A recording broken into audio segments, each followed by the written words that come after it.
So we're just arriving at the Beaulieu Autojumble. It is 7:10. We can get in, well, we can walk in any minute, but they don't let all the vehicles in to set up till 8 o'clock. So yeah, it's exciting. My favourite weekend of the year.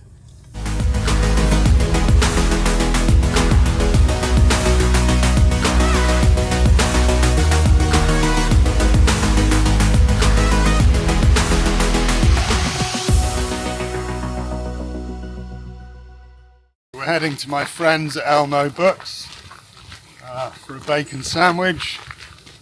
Say hello to Emil and Karen, and then we'll get at it and see what we can find.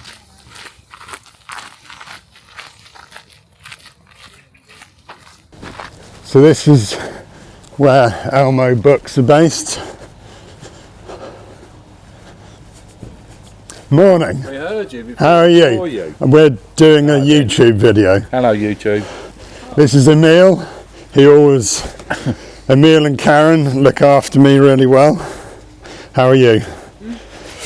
I'm fine. How was last night? Very cold. Yeah, it was. It's still bloody cold, isn't it?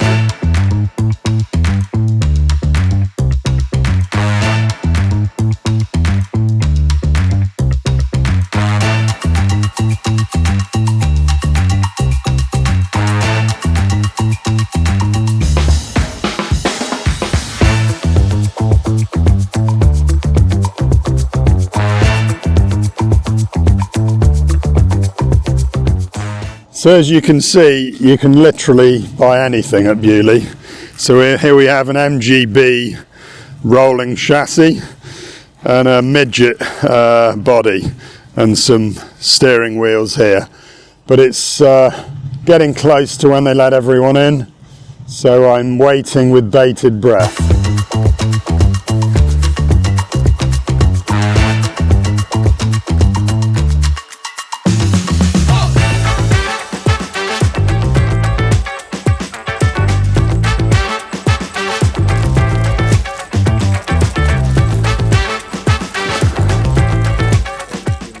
My first buy of the day, I bought this signed Alonso cap, which is on a Renault F1 cap, signed by him on the Peak. So that will be available. And I bought some early brochures and magazines. So let's keep going round.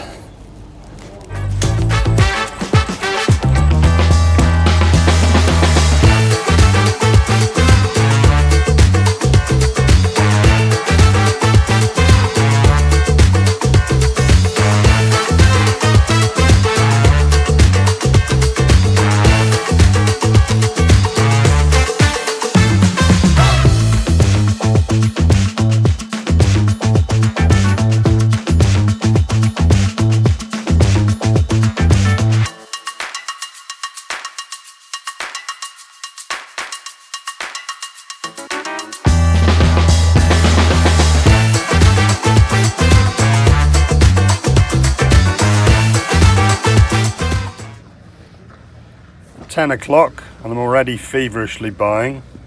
I bought a load of runs of Bugantics and the Automobile, great publications. I'm loading up the car. I probably could have brought the truck, but I'll need to bring the truck tomorrow. So we're going to keep ploughing on and see what else we can find.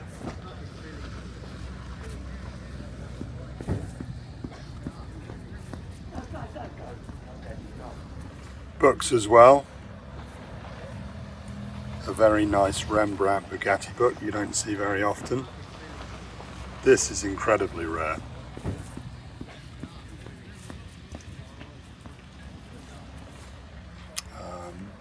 My find of the day, W.O. Bentley, signed by W.O. Bentley. No one will find any better on this ground than that. Let's take a look at the Automobilia and cars for sale at the Bonhams Auction, where I will be hoping to buy some special items.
successful visit to the auction, and now we're going to head back to the Autojumble.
So I'm here with Tim Gunn of most recent fame from the repair shop.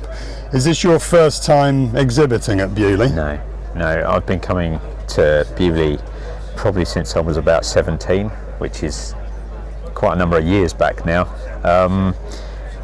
My dad introduced me to Beaulieu through vintage cars. My dad was he made carburetors and engine blocks and all sorts of stuff, which my brother still carries on. But yeah, Beaulieu is kind of a bit of an institution. I mean, you can't miss it, and you wouldn't want to miss it if you've been coming here for such a long time. Do you know what I love? I love meeting people. I like just sort of wandering around and looking at all the stuff for sale. It's brilliant. It's, the sun's shining as well, which is. Well, to me, one of the great things about Beaulieu, it's the best walk you can possibly have. You walk around aimlessly, you'll find some things, you'll have a chat. It's my favourite weekend of the year, bar none. What I love about it is you meet so many different people, and every year I bump into people that I meet the previous year. It is just an amazing thing, and I just love, you get your hands dirty. Yeah. You walk around, and I like it to man shopping. It's a sort of, there's very, very few ladies walking around with old signs and bits and pieces. It's just, you can buy anything. You can buy a toy car, you can buy a fuel tank, you can buy a steering wheel, you can buy a front axle, you can buy all sorts of anything. It's just brilliant. And books. Exactly, lots of books. And how have you found pickings for cycles and bicycles? I've only bought one this weekend, and that's that one behind us, which actually belonged to a friend of mine, and it was his dad's. And through the VSCC, so the Vintage Sports Car Club, every year they have a bike ride that goes around the old Beaulieu Grand Prix circuit in France, and I've done that since I was a kid, and that used to go on that event with my mate's dad, and he used to ride that, and it's still got the old C-Link stickers on it. So the other connection with that is actually my grandfather was a cyclist, back in the 1930s, and he rode a Rudge, which is what that is. So I thought, let's buy it. Yeah, it's fantastic. And it was £80. That's a bargain. So yeah, I was very pleased with that. So yeah. So you're going to do a full restoration, or are you just going to? I don't know yet. I'll get home and have a cup of tea and actually see whether it's worth doing. It's worthy of actually doing properly, and I'd quite like to just get it operational. But I see it as a pub bike, you know, something like that. And how has the repair shop changed your life? That's a big question. It's made. I mean, walking around here, there's people who just come up to me and say, "Oh, you know, seen you on the telly. I know you." They know my face, but they don't quite picture where they've seen it.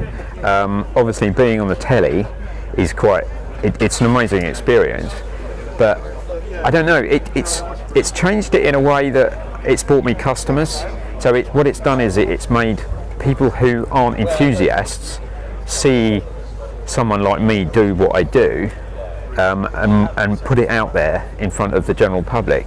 And I think that's the same with all of the other experts that are a part of the repair shop. So if you're doing stained glass windows, or you're doing guitars or violins or whatever, and we've even got a guy who rebuilds scissors, but he works for one of the last scissor manufacturers in Sheffield. So he's just a, you know, and it puts all of those sort of skills out there in front of people. So all over the world, people can actually see that those sort of skills are still being used, and the sort of efforts that are involved in doing it aren't dying, you know. Well, and it's important to pass those skills on to the next generation. Yeah. Which is why I'm a big believer in apprenticeships and all that. And these skills have to be passed on.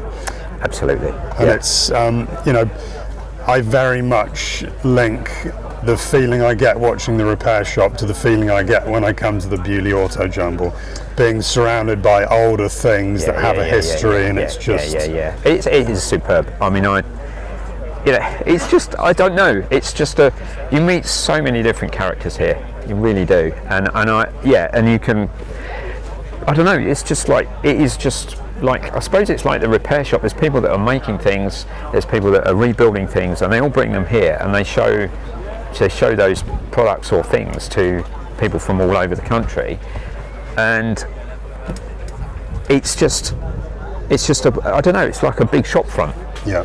It's a shop front for that sort of stuff. Well, not only all over the country, I mean, this year, more than most, there's lots of people from the States and Europe. That's really prevalent this year. I find it, also this year there's a lot of people from over in Eastern Europe, so Czechoslovakia, there's a lot of Czech people walking around, there's a lot of Germans, there's a lot of Americans, and it's amazing that they make the effort to come over and do it.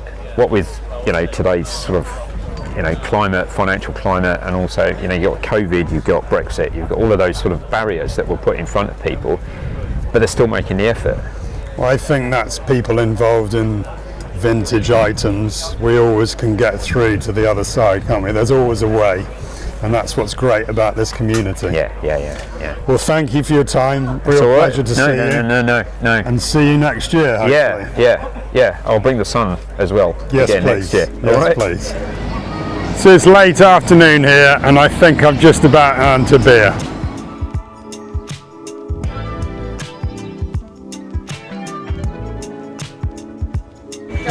Cheers, and see you here next year.